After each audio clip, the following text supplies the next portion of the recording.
Hello, everyone out there. How are you? I am your mental wellness warrior, Annette Chiappe, and my company is called Learn to Love Myself. And I'm a mental health warrior. Today, I have an amazing guest, a return guest, actually, Yvonne Sandomir. And she is the author of a wonderful book called The Invisible Girl, Memoirs by Yvonne.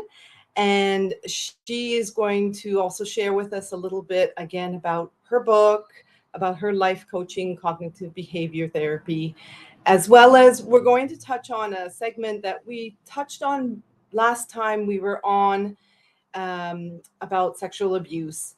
And so I'm giving viewers a warning that there may be triggers. So if you're uncomfortable, you're feeling anxiety, or something comes up while you're doing this, please get a mindfulness tool that you can rely on if you have a trigger and or a number to reach for. And please message us in chat if you need to leave a comment. Okay, so I'm going to play the intro and then I'm going to bring Yvonne on to talk with us, and it's going to be very enlightening. I'll be right back.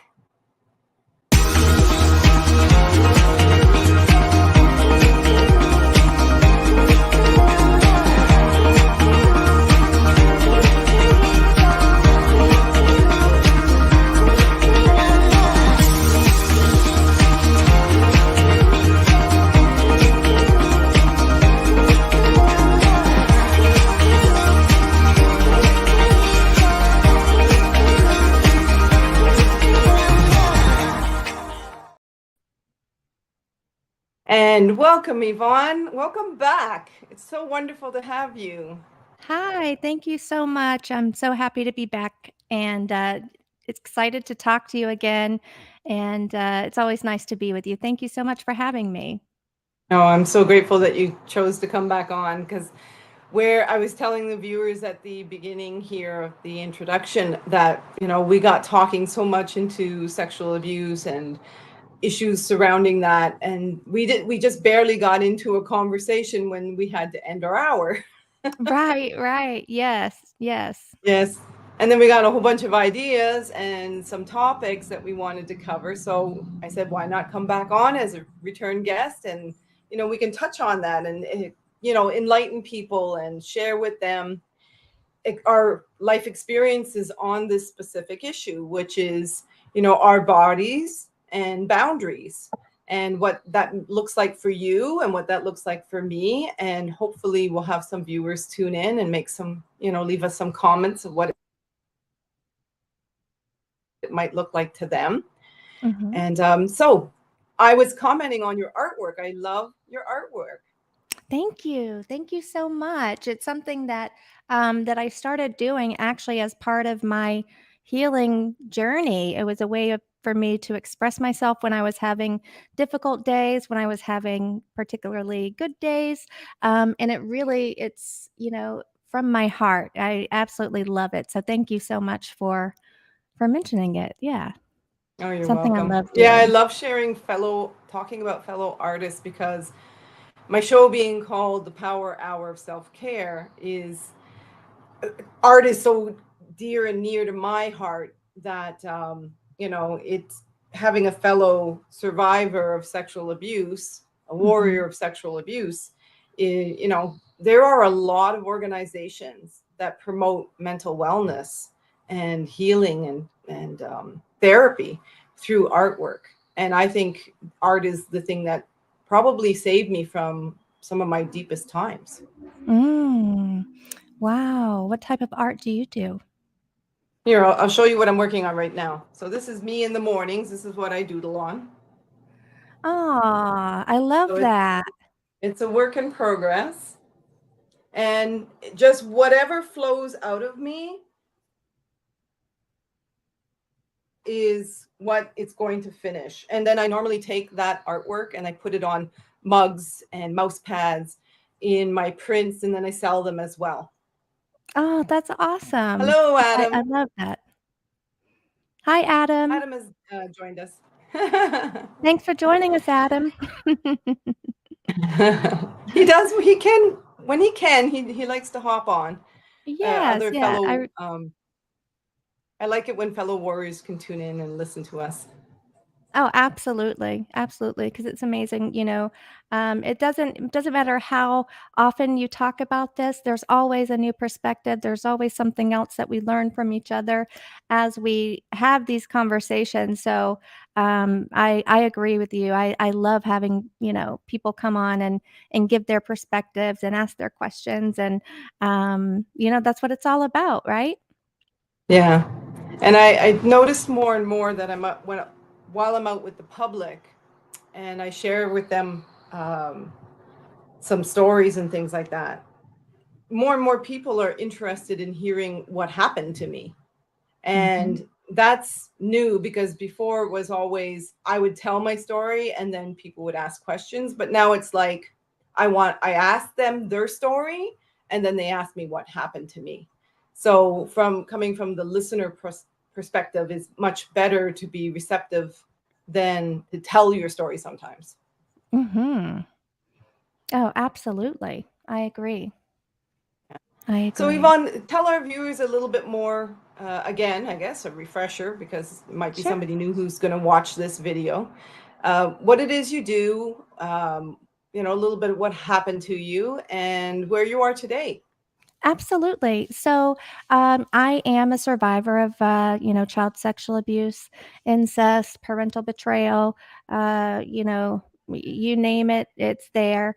Um, Sadly, my sexual abuse began at the age of 4 by my father's uncle, and and sadly, from that moment is where I learned that I could not, depend on my parents to protect me because, I actually ran away from that situation at 4 years old, and, I ran to my mom's house and banged on the door, and, she opened the door, but as my uncle was chasing me down, um, he caught up to me and threw me over his shoulder and brought me back, and my mom just shut the door and let him bring me back.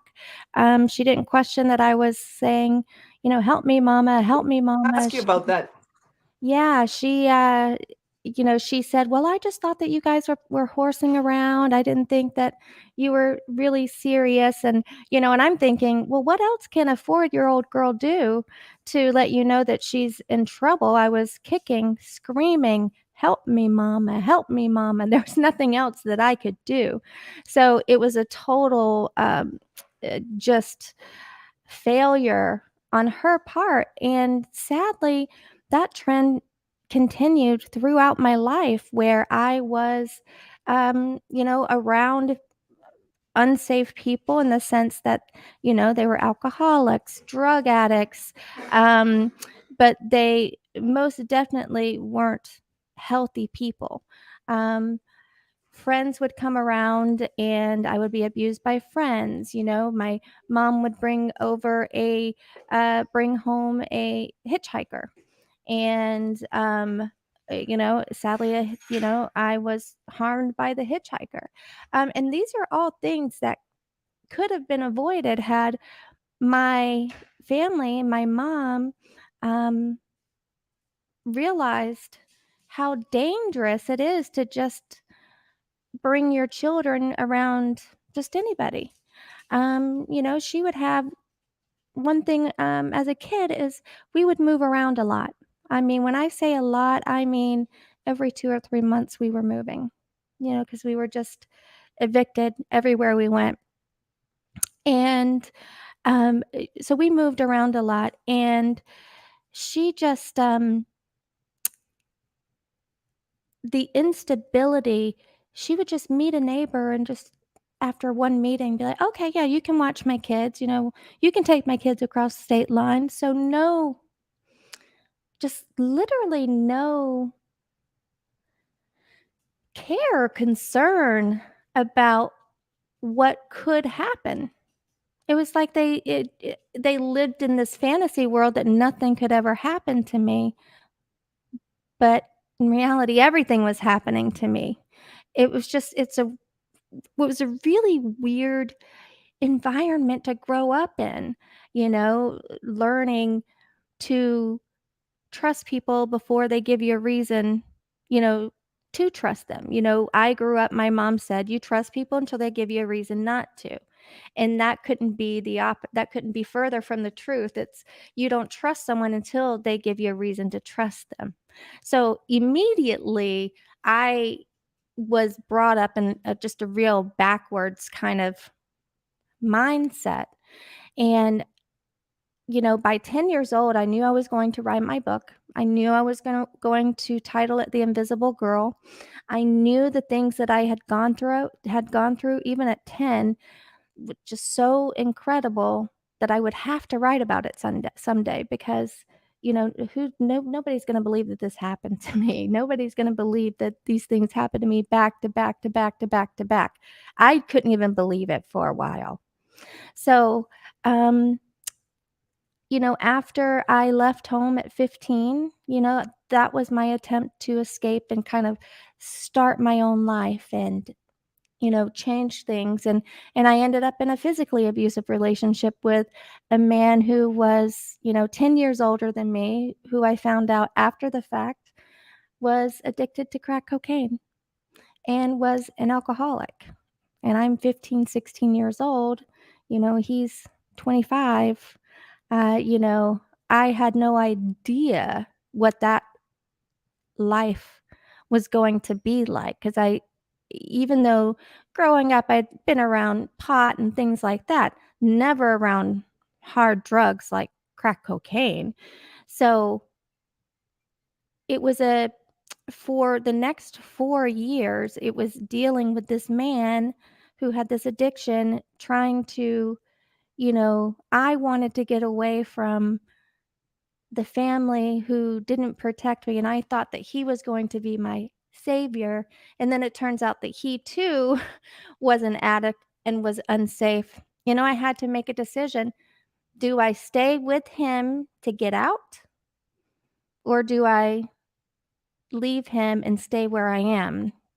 And that's when I decided that I was going to move across the country with him, and I saw it as it was going to be my, you know, get out of everything. It was, my ticket out of hell. And Right. so I moved up north, and I knew that I wasn't going to stay with him. Um, but it got me where I needed to be. It got me away from everything. And, so by this time I thought I had my past behind me. I had healed. I'm on my own, making money. Nothing's going wrong in my mind at that time, right? Um, and it wasn't until I was 34, 35 that it actually hit me that, oh my God, I'm not okay. You know, I had been having triggers and flashbacks and nightmares for years. I just didn't realize that it was all connected to my trauma. But in February of 2015 is when I completely broke down, and my husband, he was my fiance at the time. We were getting married just 2 months later.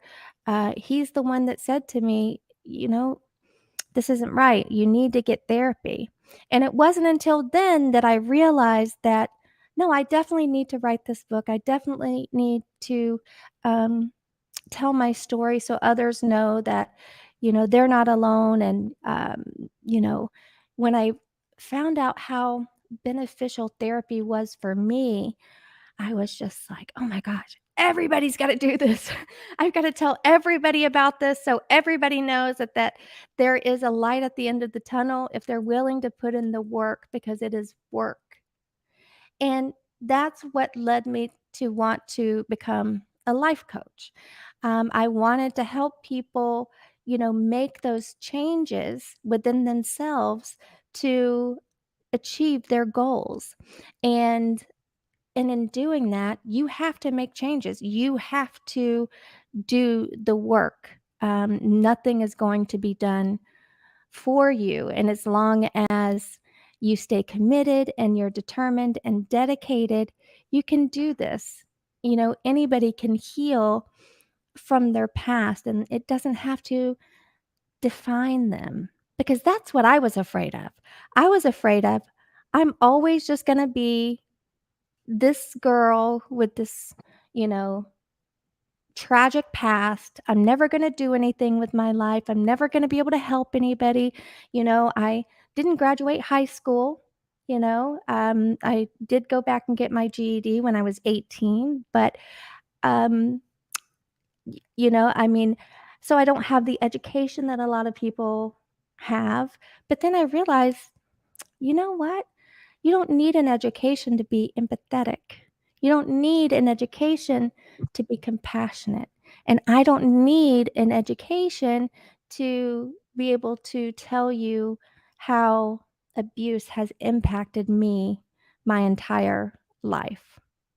And so when I got into the life coaching, it was really to help other survivors kind of achieve their goals, because, as you know, a life coach is not a therapist. So I don't talk to people about their past. I don't, get into that nitty-gritty, but there are things that survivors need help with changing, like holding themselves accountable.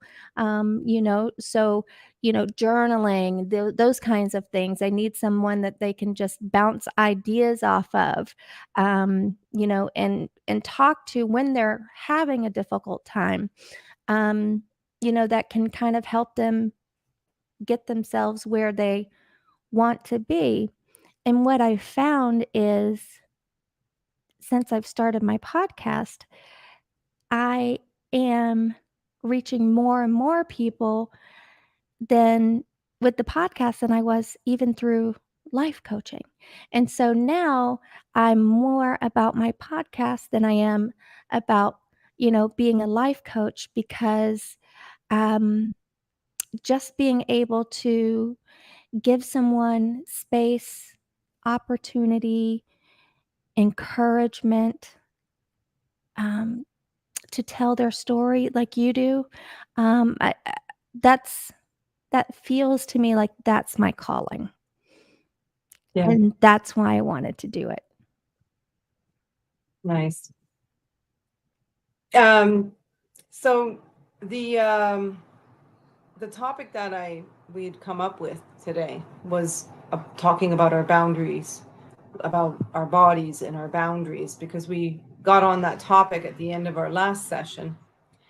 And we were describing to each other what that looked like. And for me, it was very foreign to understand that I had the ability to say no when somebody was going to touch me. And that even went into my adulthood. And it was, a lot of it had to do with the fact of what did a healthy boundary look like, not just with respect to the physical boundary, right? But we talked a little bit about like my granddaughter and how I wait for her to, want to be picked up before I'll pick her up. I mean, of course, there's circumstances where you have to pick up a child before that, when they're in Course, right. danger, or, Mhm, you're trying to protect them from something. mhm. But the signals and the symptoms of sexual abuse, I've seen you talk about those on your YouTube videos, and they're not recognized enough out in the public. Mhm. And I hope that our conversation will kind of help mothers, help fathers, because there are single fathers out there who have friends that come and visit them, and what are the signs and symptoms of a sexual abuser, right? So everybody Absolutely. needs to know this, right? And everybody needs Yes. to know um, how we feel about our bodies, and how to know we have a healthy boundary with people about our bodies. Right. Well, first of all, let's talk about the signs and symptoms, because this is something that is very important. Because um, I'll repeat this a million times a day if I have to. Um, it is the people that you know, love, and trust that are most likely to harm your child. So when you're talking about signs and symptoms, you're looking for these things within the people in your circle. Okay. Um, Now, isn't that really difficult for people to do? Like, yes, nobody wants to see that in somebody you love. of course not. But the thing Yeah. is, and what I tell people is, you know, being aware of the signs and symptoms of a potential perpetrator and Hmm. recognizing these signs and symptoms in someone isn't saying that that person is a child molester, but it's saying that there's a sign and symptom there that I am not going Right. to allow my child to be there to find out. It's about just not Right. taking the risk with your child, because at the end of the day, that's who's important, your child, not your neighbor, Right. not your brother, grandfather, father, whatever. So, yeah, I'm sorry I lost my train of thought there for a second. A No, bird I just get. hit my window, like, flew into my window. Is he Um okay? I hope. Yeah, and I hope so. I saw it fly away, so I think it's gonna be okay. But yeah, so these signs and symptoms that you wanna look for. If you notice, say, a neighbor who doesn't have any children of their own, but they have video games, they have trampolines, they have all of the toys that maybe some of the other kids have or don't have. Um, you wanna be leery of anyone who has things like that that could potentially lure children to their home that could potentially be dangerous. Right. Again, not to say just because someone might have a trampoline and they don't have kids, not saying that they're a child molester, but I'm saying we don't wanna take the chance. We don't Right. we don't wanna find out. Something else is adults who are more comfortable around children than they are adults. So if you have somebody who you always notice is just hanging around the young kids when they're playing, even if there's a group of adults, somewhere else, talking or whatever, someone who likes to be around younger kids, that's a red flag, especially if they don't have their own children. Um, there is no reason for any other adult to give your child special attention than you. You're the only person that needs to give your Hmm. child special attention. If an adult is giving any child special attention, that's a red flag. That's a red flag. If you notice, say, the kids are running around playing and just happen to notice that every single time, Tommy's shoe comes untied, that this person runs out there. It's not their parent, just this person, this man or woman runs out and just ties the shoe. That you want to ask yourself, why is this person so concerned about this child's shoe? Things like that. Because let's be honest, not even parents would necessarily do that. You know, run out and tie the kid's shoe if they're out there playing. I mean, let's be honest. If you have an adult who you notice likes to brush kids' hair or any type of grooming, physical grooming, that's not okay. Any adult who comes to your house who makes it a point to touch your child, whether it be them putting their arm around them, tousling their hair, um, finding some way to touch the child in front of you, that's a red flag because that's how these abusers gain the trust of not only the parents, but the kids. If they're touching the kids in front of the parents, and the parents aren't saying that you shouldn't be touching my child, that's how things go further because the kid doesn't know, well, They say it's okay for them to touch my arm. Who's to say that they're not okay doing other things? And trust me, I mean, kids know what adults should and shouldn't be doing, but it's about not blurring the line. This is something that is just not accepted.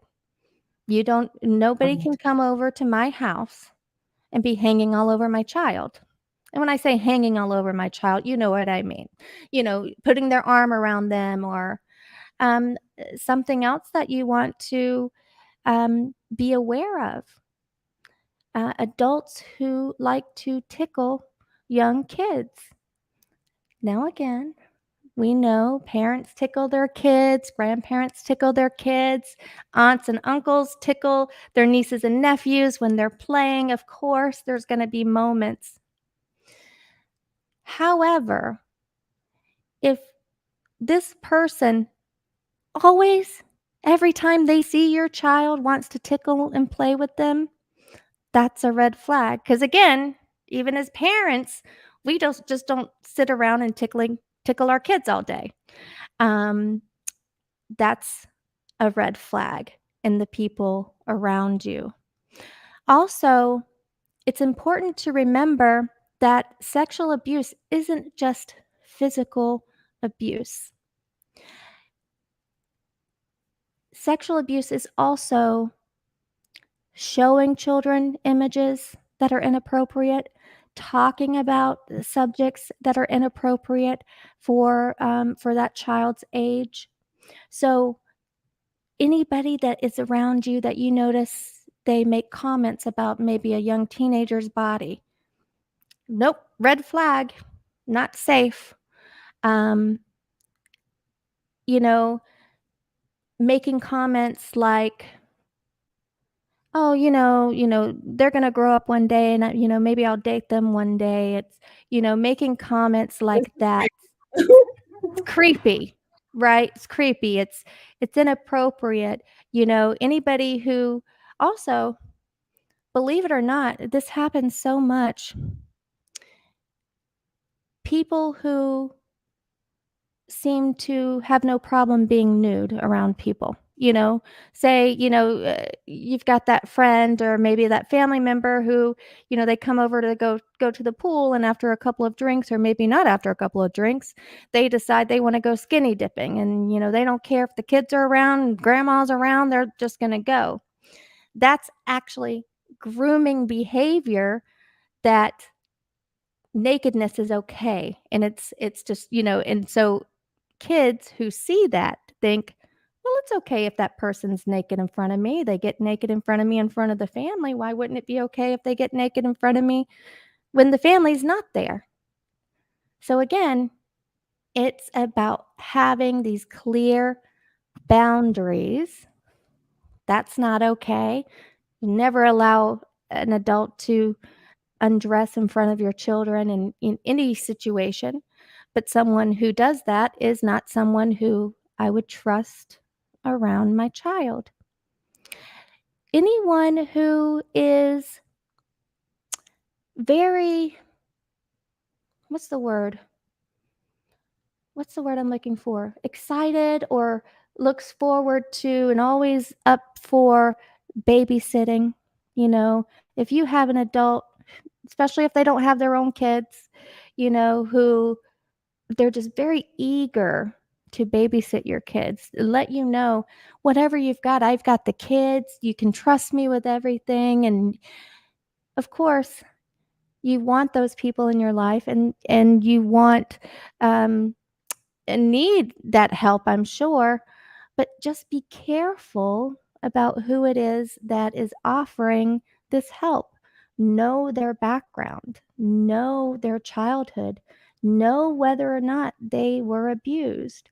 And I tell people, if you can't ask somebody about their past or about their history, you do not know them well enough to allow them to babysit your child, or to allow them to be in any type of supervisory position with them. A couple of other things that I absolutely have to mention, um, only because this happened to me and people that I know. Any adults who are, you know, every time there's a concert that they're, you know, the a teenager, likes, a band is coming around for a concert. Anybody who's offering to take your child to a concert alone, there's no reason why anyone needs to be alone with your child.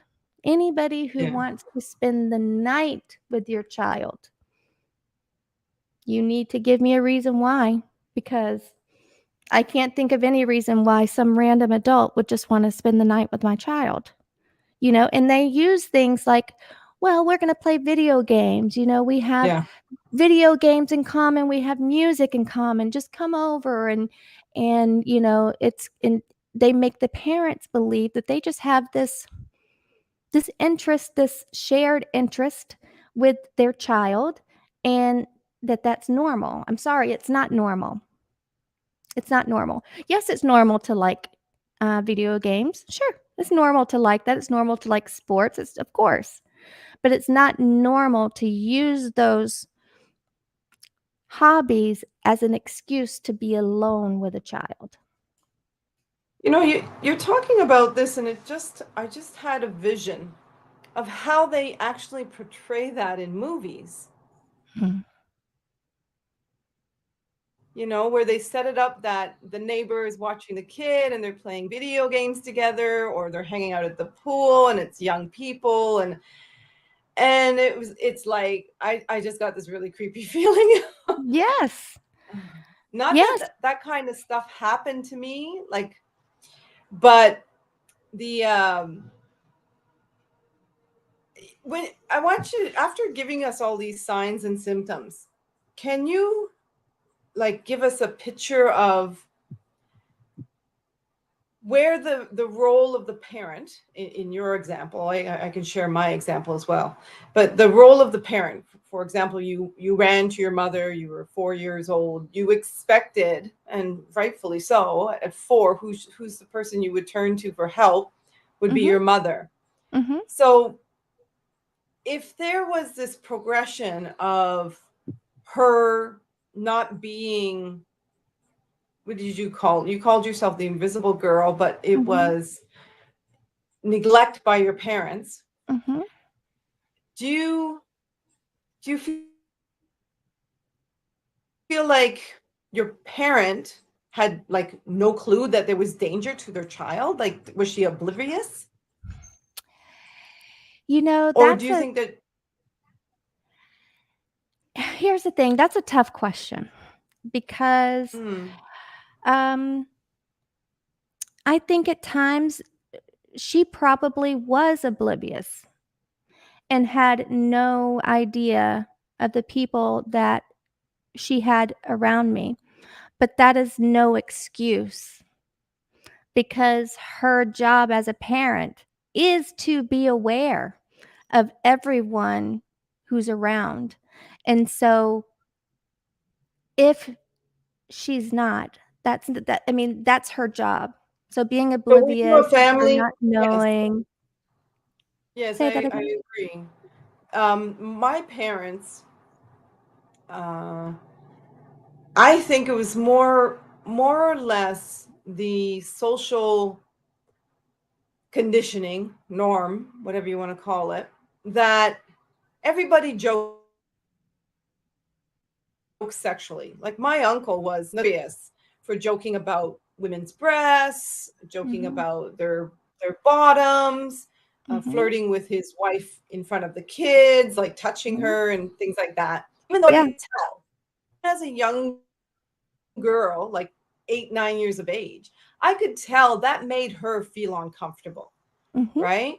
mhm, And she would say, "Not in front of the kids, not in front of the kids." And yes, I get it. To be affectionate is important for families to share, but sexual innuendos like that in front of children, I didn't mhm. feel was a healthy model.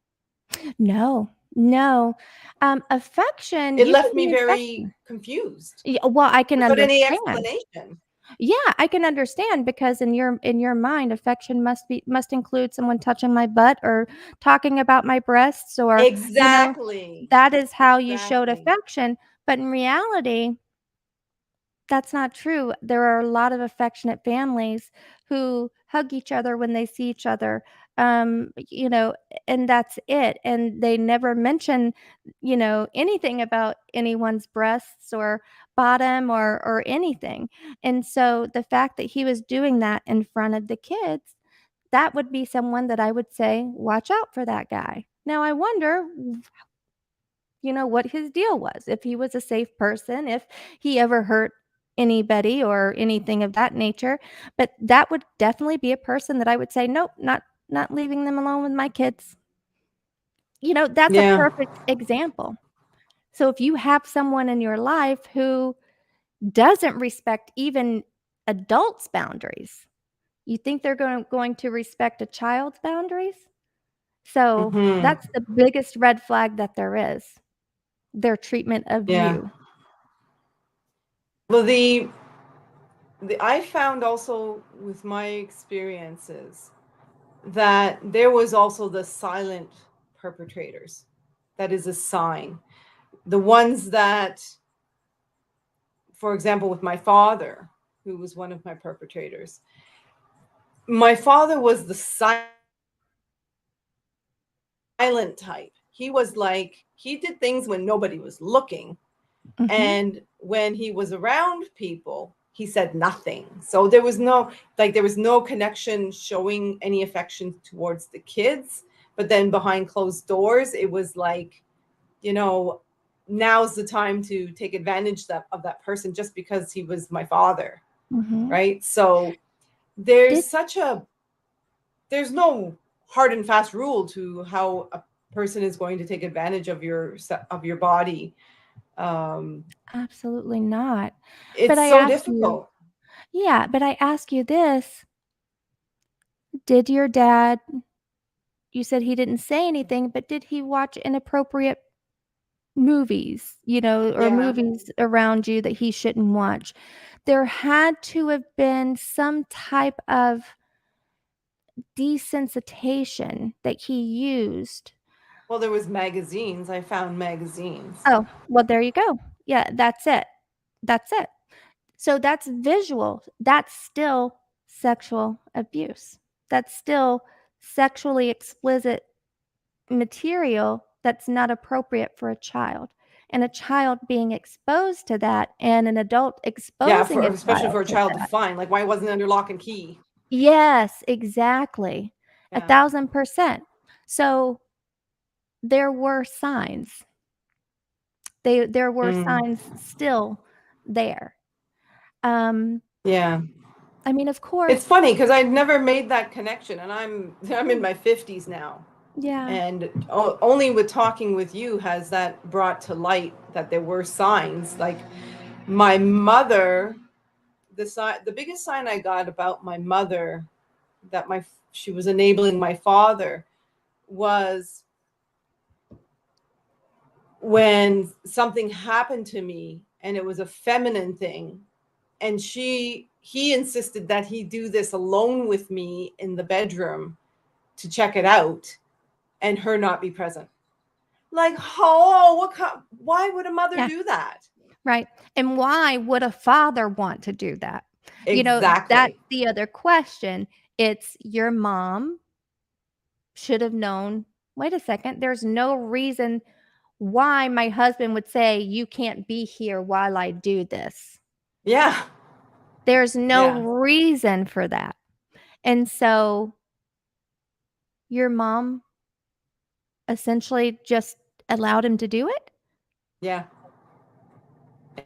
And see, and that goes to, Yeah. And it was like the most embarrassing thing of my life. I can only imagine. I can only imagine. Yeah. And the work I did in therapy, forgiving both my parents, because I learned all about the victim, the perpetrator, and then um what's the third one in the party? The abuser. Mhm. And the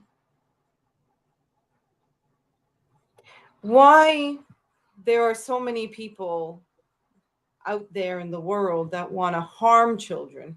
It just boggles my mind because they're so precious and they're the next generation of people that keep the generational trauma going.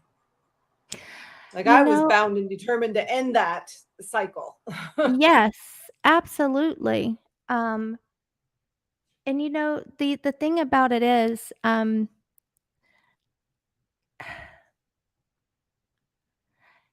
you can't look at a person and say, "Oh, there's a perpetrator right there." you know, perpetrator, they look like everybody else. They look like everybody else. It's just Yeah, in their yeah. actions and in how they move, how they interact with adults and children. Because here's the thing that I've learned: abusers abuse, sexually abuse, because it's power. They don't know how to, um, and here's the thing: I want to be very careful about this because I am not a doctor. I am not a therapist. I am not a specialist when it comes to pedophiles. And, but just based on my research, what I've what I've found is that most people are just trying to master something that they didn't have as a kid. They're trying to master control, and they can control kids, but they can't control adults. Kids are innocent. Kids are, um, they're going to follow along. They get to be leaders. And again, Hmm. none of this is justification, justifying, or anything. Just people. There was a book that I read, that it was basically stories from many different perpetrators who, as part of their own healing, they told their stories. And part of this book was, why did you do what you did? And the majority of the people, it was about control. You know, um, they didn't have power in their relationships. Maybe they had, um, domineering spouses or domineering mothers, or things of that nature. Again, um, it's not the mother's fault. A domineering mother can't turn a person into a child molester, in my opinion. Um, but those were factors that were given from perpetrators themselves. So, um, I mean, I think we have to take that for something, and they're telling us, "This is why I did it." You know, um, Something to think about. To think more about and research. Um, because I don't know if I've said it to you, but I've said it to so Yeah. many other people. Well, But I I would if just I go ahead. sorry. Oh no, I was just gonna No, I say was I gonna would say keep. there's a slight delay. Yes. You go You first. go. Okay. I've already forgotten. You go ahead. Well, what I was gonna say is I would have given anything if my mother had been conscious of and had the ability. Okay, I'm gonna say ability because she lived in fear. She lived in a lot of fear. And I asked her many years later when I was an adult woman and a mother myself. I asked her, I said, why did you never leave him? Like he'd already been up on charges of pedophile. I'd already told her what, had happened to me with him. But she remained with him. And it's incredible how many women tell their story of, well, I couldn't leave because where would I go? Who would want me? It's more about their fear of not surviving without their partner. And even when you give them a solution, where I said, Mom, leave him, come live with me, that wasn't even a solution for her. In her mind, it was more, she was more afraid of leaving him, that sense of security or love or whatever the case may be, that she overlooked all those things that he'd done and not put Mhm. herself first, Mm. right? Because she would have to Yeah. love herself very much to leave somebody like that. I mean, that's just devastating to yourself to stay with somebody who's an abuser like that. Yeah, I totally agree. The one thing that I will say, that might be a bit controversial is that I would say that your mom was being selfish and that she wasn't putting the kids first, because when you're a mom, Yeah. your kids come even before yourself. So all of those insecurities still does not justify her staying and allowing him to do that. But you will accept that because that's just where you are in your healing, right? But if you really look deep into the issue, she put her own needs above her child. And that Yes. is the Oh problem. no, I totally agree with that. Yeah. Yeah. And there's a lot, there's as controversial as that can be, there are a lot of humanity that is like that, right? Yes. And then the flip side of the Right. coin, which is also where the, the parent does put the needs of the child before their own, and they have successfully managed to, you know, raise their child on their own. Mhm. You see it in families a lot, because I helped a woman like that in a situation where, when I was in family law, that she saw and witnessed her husband touching her child, and she left immediately. Like, there was no delay, there was no question. She packed her bags and she left, and Yeah. she was on the street basically, and And I that helped is her out. better, and that is better than her being in that house where her child is getting abused. Yeah. Being homeless is better than, and even if you have to go to that extent, Sorry, you're I'm s chasing a ant off of that's me. okay. You can still get the help that you need once you're out there. You're still a better mom for being a homeless mom who got your child out of an abusive situation than you would be if you stayed because you didn't want your child to be homeless. Yeah. And you You know know what? It always has to come down from your heart, because society's going to tell you. I mean, I've my own situation with the abuse in my marriage was, society told me, "Oh, well, just move back into the house and be with your kids." But the circumstances wasn't available to do such a thing, because no way was I going to put my life at risk or their lives at risk.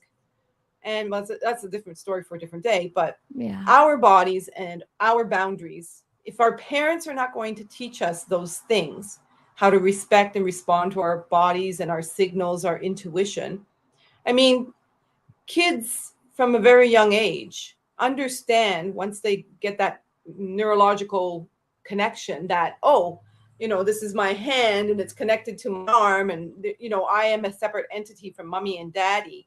And they start to understand that, I don't like how that feels. It's a lot. I think a lot of kids have ended up really, like, some have been homeless, some have been gone on to drugs and so forth, because they didn't have that support from home, where the parent would say, hey, they don't want to be touched for a reason, I need to believe them. Right. Right? I didn't want to be left alone with my grandfather, and my parents left me alone with my grandfather. I didn't want to be left alone with my brother, and my parents left me alone with my brother. I didn't know the words, but certainly my actions of screaming and hollering and hiding in the closet or what the case may be, why wouldn't a parent go, holy shit, my kid, there's something wrong with my Right. kid, what's Right. happening? And Right. look for a solution. But Right. instead, they just, you know, don't upset the apple cart kind of thing. Yeah. Well, that's why we're talking about it, right? So, parents out there, if you have a child Yeah, who reacts the way that Annette just described to anyone, they run from them, they want nothing to do with them. Doesn't matter if it's a father, brother, just like Annette described. You have to listen to your child. Your child is trying to tell you that they're not okay with those people, and you have to listen to it. And that's how we teach our children boundaries. We teach children boundaries by teaching them that we respect their boundaries. That's how they know that boundaries yeah, even exist, is because we right. have to instill that. And so when our kids see that we're respecting that they don't want someone to touch them or hold them, they know, oh, wait a minute. Okay, yes, I do have the power to say, no, nobody can touch me. My mom or dad just stood up for me and said, nope, she doesn't want that, and that's good enough. That's Yeah, what teaches boundaries.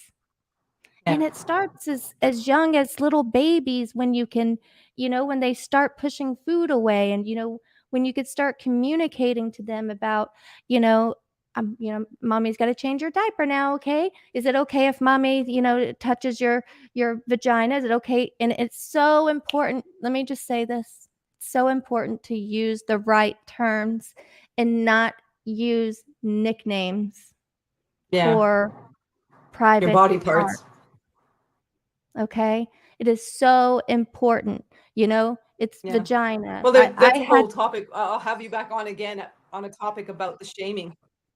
oh my god, I had someone recently tell me that they were always raised it being called a cupcake. Female, is a cupcake. And I'm thinking, that makes no sense whatsoever, and just think about that for a second. I did. The vision I got was, What do you do with cupcakes? yeah, you eat them. Okay? Exactly. So that's just weird. Come on, people. I mean, that is like that's another red flag, by the way. If you Yeah. notice adults using names like that for private parts or Well, anything like that. my hope is that one day that there's enough love in the world where we no longer sexually abuse each other. I mean, that Mm, would be heaven on earth, yeah. because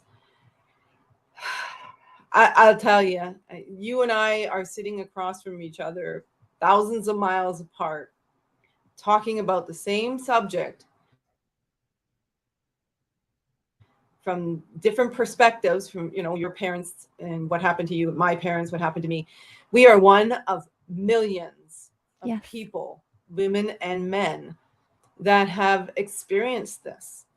And I think I was fortunate enough to had the horrible experience of this happen to me, and to be separated from my children because I went to Argentina, so that my father could not reach my kids.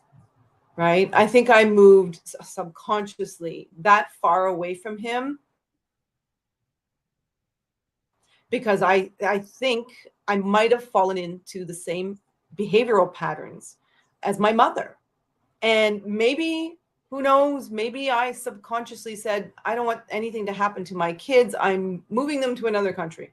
Whatever the case may be, the minute I was reunited with them, I asked them, have you ever been sexually abused? And all three of them said no. And Oh. I was so grateful, right? I was so Mhm. grateful. And Mhm. because if I had left them, like I was getting to the point where I started leaving my kids with my father and my mother. And I Mm. kind of didn't think anything of it because I had pushed, when you're traumatized, you push all that shit into the back of your Mhm. memories, and sometimes they disappear, Mhm. right? And I thought nothing of leaving my kids with my I'm telling this to the world because I want people to wake up to the fact that we're asleep. We're asleep to this issue, right? And I was asleep. And I could have easily fallen into the same footsteps as my mother and ignored that my father was doing this stuff, even though he did it to me, right? So, in a sense, I'm very grateful that my kids were millions, oh, not millions, but they were in the South America country where my father could never reach them, Mm. right? And um, today, now I have a second opportunity with my granddaughter to learn to respect her boundaries, to teach people boundaries, you know, let her know my experience so that I mean, I'm sure there's people out there that must think, oh, don't teach kids about sexual abuse. Well, why the hell not? It happens. It should be outspoken Mhm. But you about. wanna in an I'm age-appropriate very way, passionate of about this. course. No, I see. No, in an age-appropriate way, of course. I mean, we're Yes. not going to, um, get into specifics with kids, but they need to know to trust their intuition.